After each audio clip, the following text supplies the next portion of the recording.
Okay. Mga kahilot ban. Ako po si Hilot Ban. Naghihilot para sa inyo.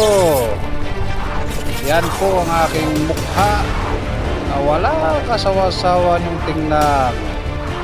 Sige lang po. Yan po. Okay. Yan. Yan po. Oh. Pinaka po. Yan.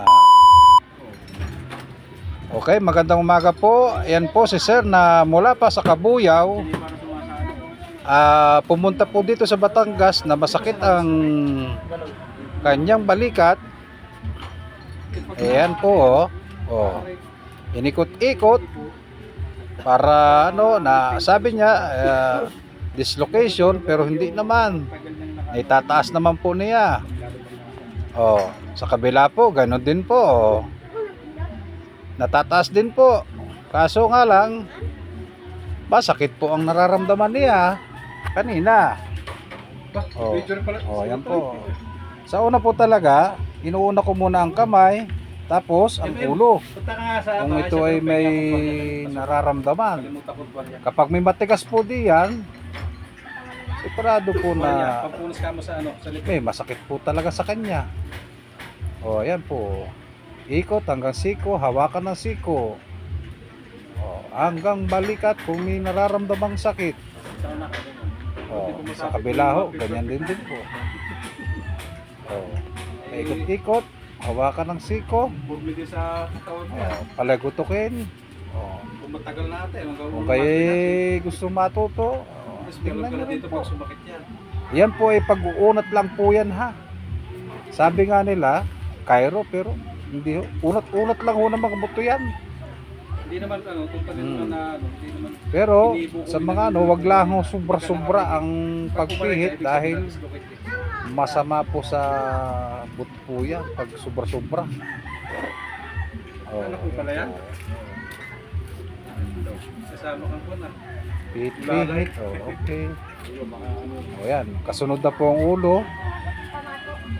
Medyo kailangan pihitin ang ulo para maglagutok po. Kasi diyan po nagkokonekta rin po ang masasakit sa balikat eh. Kapag nagkakasakit po ang balikat natin. Ayan po si Sir Mula pa ho sa Kabuyaw ha. Talagang bumayo pa ho talaga dito para magpahilot lang. Kung may masakit man dito, release yan. Yang po yan dahil kanina po sobra po ang kasi nagpapagawa po ako ng bahay kanina kaya Ilang taong ka? dyan po talaga ako naghilot sa may parting guardhouse namin. Hindi na ako nahiya kasi siyempre kailangan po ni Sir na mahilot siya. Ayan po ha.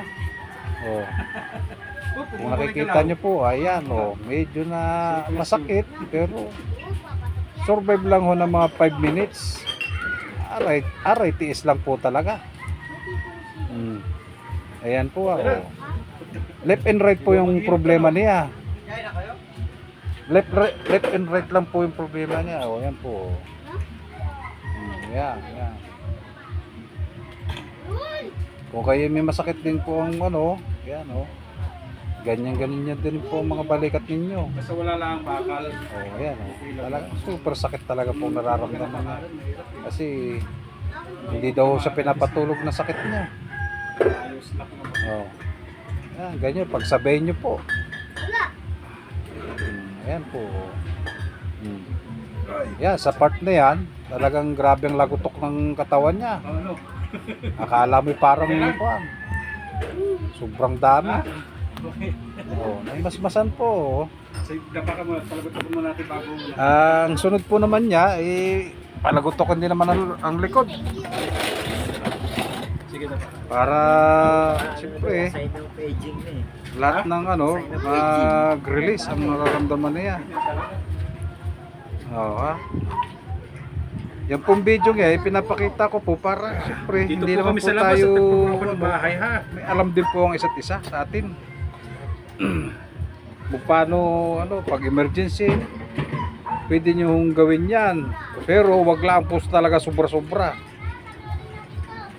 Yan kailangan ho talagang para ka nagdadasal. Bayo sa inyo. Kapag kaya ano nyo po sa kuan sa spine. Sinaunang tradisyon na po yan. Oh. Parang hinihila-hila na doon. Parang tanggal po yung nararamdaman ni sir. Nahata na po yan. Iba ho kasi akong bumira ng ganyan. Talagang lahata na. Oh. Talaga sa una talaga masakit. Pero wag ho kayong ano sa ano. Talagang masasako talaga kayo. Pero talagang kailangan po talaga ng katawan po natin yan. Yung mga ganyan style ng ano, ng pananakit ng katawan, balikat, likod, baywang, kailangan po natin yan eh. Pero awa naman po ng Diyos at ano, sana nga ho'y gumaling talaga ng tuluyan para hindi na masaktan si sir kapag ka nagising sa umaga. Sobrang sakit siguro yan. Kabila siya. Sabi niya, babalik daw siya. Kaya nagustuhan po niya. Kaya kung kayo may ganyang case, wag niyo na patagalin. Ito kanina parang Dahil napakahirap ng may sakit. Sa totoo lang. Ayan po. Oh. Mahirap po. Dapat kailangan pagtutulog ganyan din po ha. Oh, ayan ho. Okay lang. Kaya nga sabi ko sa inyo, kung may ganyan kayong case, pumunta lang ako kayo sa isang maghihilot.